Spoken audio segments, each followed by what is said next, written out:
play-by-play man Andrew Catalon, who you know from NFL on CBS, and the newest addition to the TV broadcast team during the preseason, Maddy Glab, who will be down on the sidelines in the thick of it. So welcome, welcome. This is crowded here on the set. Not quite as crowded as it is in the very tight radio booth. You TV people have a lot more space than we do. If you didn't have a former offensive center in there with you. Well, that doesn't help. That's right. I got a wide body in there with me. But, yeah, you guys ready to roll? Ready. Can't wait. Excited. Yeah. Chris, congrats to you. Yes, thank you. On the radio job, and Maddie, congrats to you. Excited to work together this summer. Thank you so much. I'm excited to work with you, Andrew, and Tasker. Tasker and I get to work together all year. We expect, I think we expect Maddie to get any and all interviews down there because she is a very familiar face to the balance of the roster. So, I mean, who can say no to Maddie when, you know, she's as friendly and engaging as she is with the players? So you'll be able to get anybody and everybody down there for them. She's part of the family. They'll come over and talk to you, Yeah, right? I'm excited to report on the team that I get to cover every single day. So it'll be fun to share things from my vantage point, things that we've seen throughout training camp play out and that we're going to see translate over to preseason games, and then excited to get to talk to so many of our players throughout the 3 preseason games as well. You just got to make sure that she stays out of harm's way down there. Give her a couple of tips about, seriously, like. Maddie is she's short, she's slight, and she's a little, you can't get caught you don't get caught in the vortex of that violence down there. And it's like a tornado. When it's coming at you, run sideways. Don't try and outrun it the same way it's going.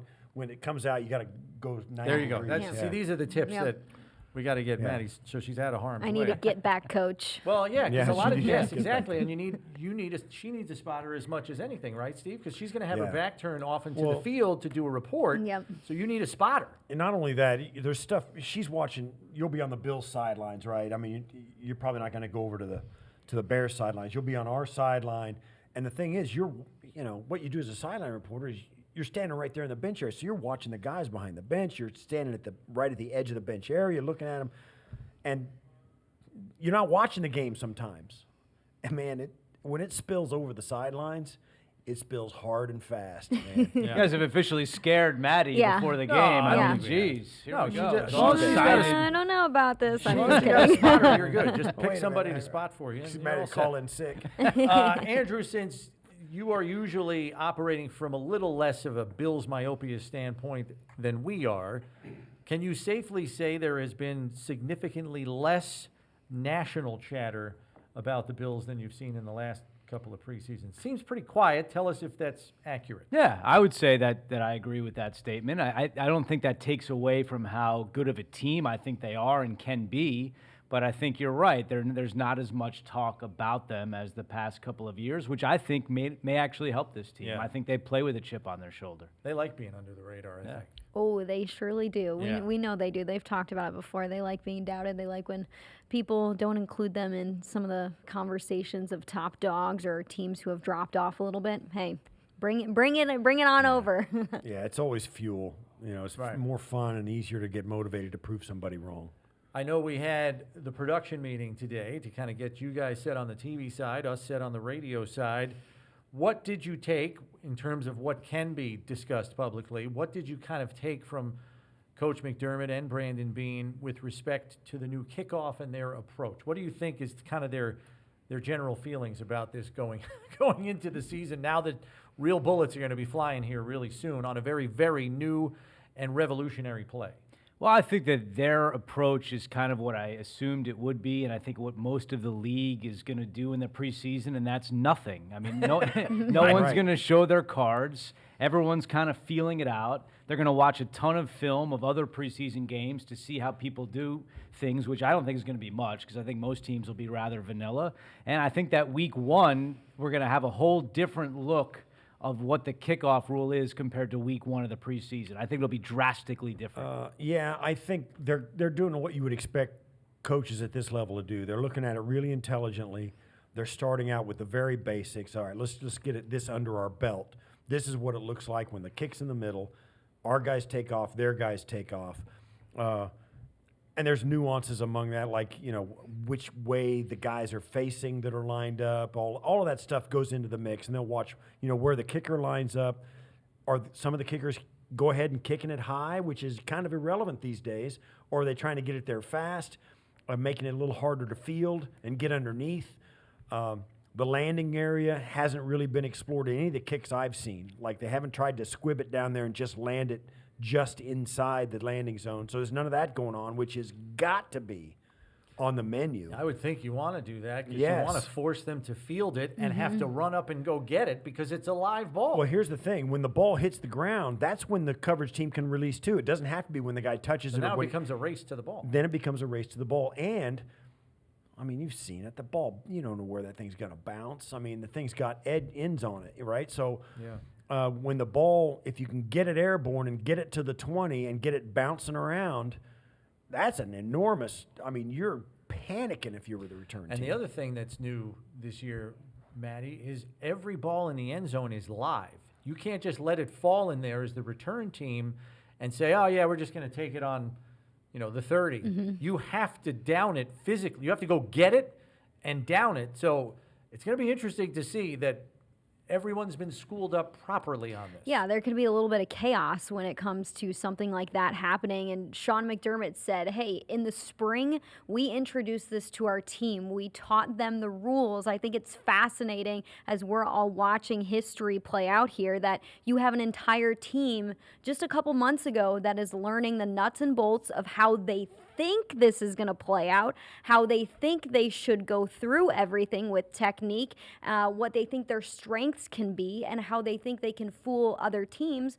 But it's a wait and see. We truly don't know what this is really going to look like until week 1. I talked to some of our players too, just about the importance of what this could be in the first few weeks of the season, how this could play a pretty big deal into a score possibly. And Daquan Hardy, one of the rookies on this team who's a cornerback and a returner, said, hey, I'm trying to play this like I would as a punt returner because there are a lot of similarities here, but it is fun and exciting to work something different and new. But with that, there's also a little bit of anxiety out there. A little. That was a lot of anxiety. Yeah, you think about the amount of preparation these teams put into the minute details of what they're going to do, and then to walk into a game with this lack of knowledge about what could or possibly There are no happen. details on this There yet. are no details. There are no really nuances that they know of yet. It's just someplace they don't like to be. And we got into this a little bit with Brandon Bean earlier, but I think it's going to be interesting when you're composing the back end of your roster and you really narrow down who's going to help us on special teams. You're almost looking for a different skill set or body type than you did in years past. Once you get a feel for how this kickoff is going to play out, that could change some of the position dynamics, how many players they keep at a certain position compared to years past. Whether you want, and it may be two different things. You may want big bodies for your kickoff return team that can wall guys off and make lanes for your returner, or you may want athletes to cover it. Explosive athletes to get up on those guys too fast, right? Or vice versa. You may want bigger dudes on either side so that they can, engage and collapse the return pocket. There's all kinds of things we don't know and that we haven't really seen any experimentation on, right? We're seeing it now as we watch. The other thing is you guys are going to be broadcasting the debut of Caleb Williams, first pick in the draft. Didn't play in the Hall of Fame game, but is going to play in this game, according to Matt Eberflus, head coach of the Bears. Kind of a cool little extra side story there. I mean, it's less so for Bills fans than I'm sure it is for Bears fans, which Maddie can speak to because her dad's a huge Bears fan, being from Chicago. But that's kind of a cool extra side note. You're going to have Josh, and you're going to have the number 1 pick in the draft at quarterback to start this thing. Yeah, I think it's great. I mean, to have the starters go anytime that happens in a preseason game, you sign up for It's it. gravy. Yeah, and so Allen against Williams, I think, is a lot of fun. I watched the Bears Hard Knocks last week. Certainly, they've got a lot to work with on paper, but you have a rookie quarterback, and how is he going to sort it all out? So I think it'll be a really fun day at the stadium tomorrow. Yeah, the number 1 pick of the draft also, they've got Mike Evans, they've got Roma Dunze, they got some weapons around him. I've said this before. I think the Bears are doing it like the Cincinnati Bengals tried to do it. Give him the weapons, then plug your young quarterback in with guys who can really get open and make some catches that maybe he's throwing under duress. Yeah, and Matty, you got to believe that in such a big class of receivers, fans just naturally watching this game are going to compare Adunze to Keon Coleman. I know it's the battle of the rookie wide receivers. You're gonna have some fun names to watch in this one, and we're gonna see a bunch of our receivers go out there. Keon Coleman in his first game, his first NFL game, Yeah. first preseason game is gonna be fun to watch, as well as Rome Odunze. I mean, you look back to the draft and the combine, and Rome was in that conversation of top few guys who are going to get Yeah. drafted among receivers, and Keon Coleman wasn't far off of that conversation as well. Rome goes to the Bears with the 9th overall pick, and the Bills pick up Keon with their first pick in the draft in the first round. So it'll be exciting to see how these rookies act in this first game, the rep count that they get, if they flash at all as well. Yeah, I mean, we're talking about two guys that were 24 picks apart Mm-hmm. because the Bills traded down twice before they took Keon, who I think, what was he, the 6th receiver off the board? I want to say, maybe Yeah. 6 went in round 1 because I think the record was 6, and I think they matched that, or maybe they exceeded that. Memory gets a little foggy on the total number there, but it went receiver heavy right there at the end, and just when we thought that they were going to pick him 32nd, they flip-flop one more Yeah, time with trade Carolina, out. and they take Xavier Legette, and then the Bills take Coleman right at the top of round 2. And I think what's interesting is people might feel this is a fair comparison because body type-wise, they're pretty similar. They're both 6'3 plus and 210 plus. I mean, they have very similar body types and Yeah. both play a physical brand of outside wideout. I'm really kind of curious to see who is quicker on the uptake. I'm hoping it's Coleman because he's playing with a veteran quarterback who knows what he's doing. You would hope that would translate into bigger production for him as opposed to Ndunze. Yeah, and I think that's a big part of the game tomorrow for the Bills and also the entire preseason is how that wide receiver room shakes out. This is not a typical year for the Bills in terms of the number of changes they've had compared to the last couple of years. And that whole room is different. I mean, we said in our meeting today, the longest tenured receiver right now is Shakir. I mean, Right. to me, that's I mean, In his not third including the NFL tight season. ends. Going into Yeah. his third year. So I think that is going to be fascinating to see how it all plays out this summer and who's going to make the team and who's going to be a big part of the team. Yeah, the one thing about it though, in this turmoil or turnover, not turmoil, but the turnover that has happened to the roster in that room, the one thing that seems to have been changed that everybody's talking about is that it seems like a really fun, together, selfless group of guys who are, they want everybody to be successful. They're hoping the best for each other. That is a really nice environment for all these guys to play their best. So whoever you get out of that room is going to be playing their absolute best. And when you have guys like at this level, if you can get any of these guys to play their best, it's very good. Even by NFL standards, even if it's Keon Coleman who's never played it down, you get his best, people are going to be impressed with it. Yeah. Same thing with Shakir, with Mac Hollins, all of them. So it seems to be because of the chemistry and the personalities in the room and kind of the vibe of we're all new here, I think it's really going to pay dividends. Yeah.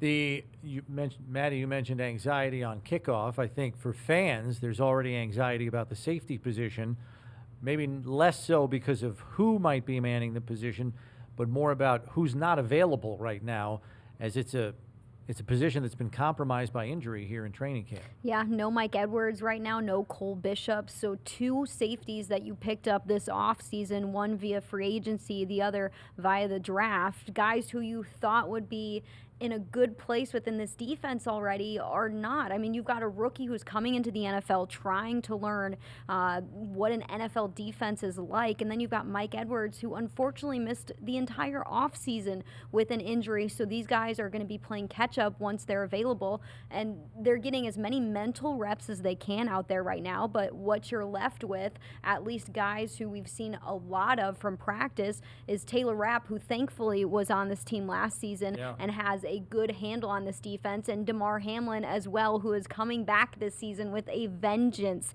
He wants to prove that he is a viable option for that starting safety spot. And we've learned a lot during this training camp, just hearing from the defensive backs and the defensive coaches, is how much they put on the safety position.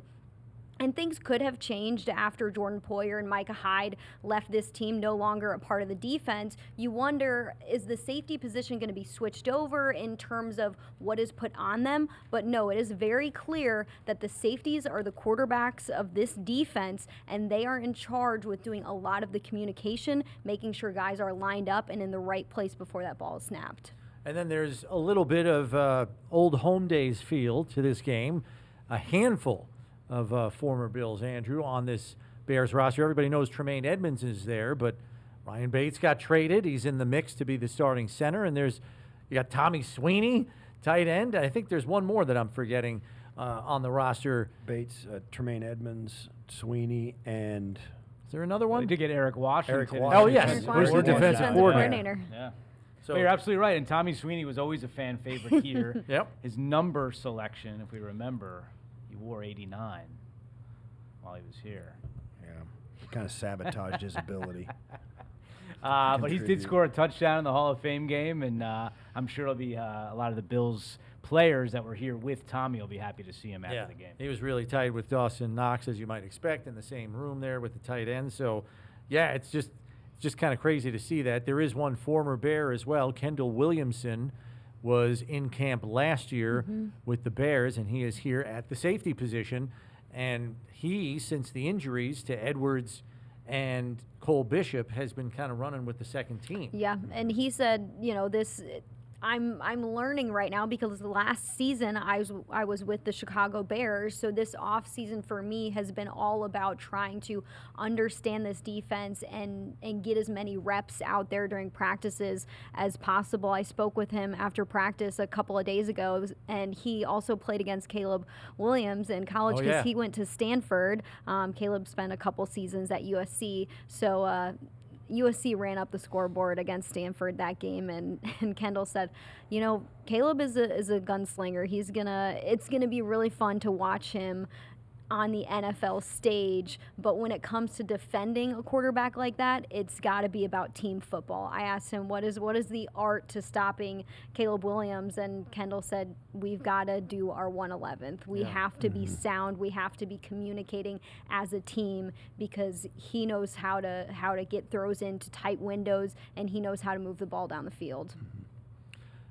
Offensive line, Andrew, there are a couple of changes up there, but I think a lot of people I don't think they're giving this offensive line enough credit. If there is continuity on the offensive side of the ball, it's unquestionably up front because even though David Edwards wasn't in the starting lineup last year, he was their heavy personnel guy, their sixth offensive lineman. It's not like he doesn't know these guys. Yeah, I think that anytime you go through a training camp and there's not a lot of talk about the offensive line, that's a good thing. And you haven't really heard True. too much about them this summer, which, again, I think is a positive.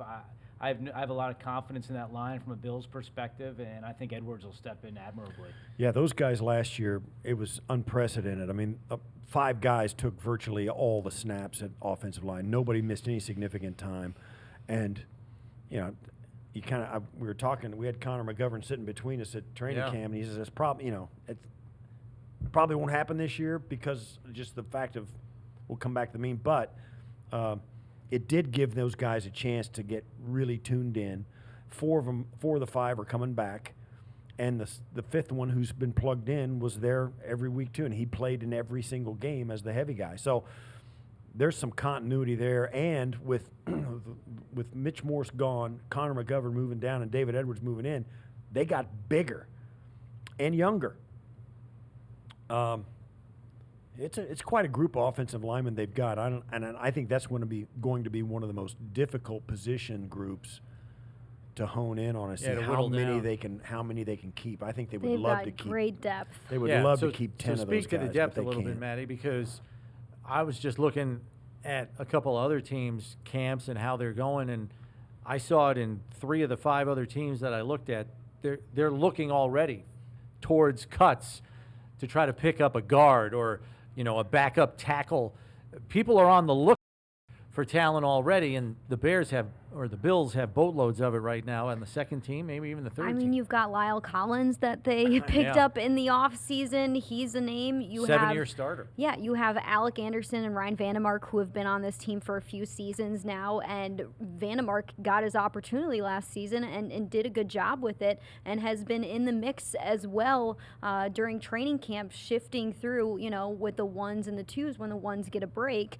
And then you have guys that we just drafted that I think will provide great depth to this offensive line, and Cedric Van Pran Granger, and then also Grable, who has been, switching around both tackle spots. And you ask Joe Brady, our offensive coordinator, what he thinks about the group. You ask veteran offensive linemen what they think about the group, and you just hear how good this depth is and how hard it's going to be to pare it down. Yeah. They've got guys that, Tylen Grable, I was impressed with him. It didn't look foreign to him. He's a guy from, isn't he Great Britain or something? No, that's Travis Tylen Trace. Grable's from UCF. Yeah, he comes in from UCF, and I didn't know who he was. I thought his feet were light. I thought he moved well. It wasn't too big for him. He took on bull rushes. He got guys off the edge. He was really playing extremely well. And then the other guy that I was looking at was the other Mike Edwards. Mm-hmm. I was telling the offensive lineman. I was telling Brownie for 3 days, look how big that dude is. And certainly he's 350 plus.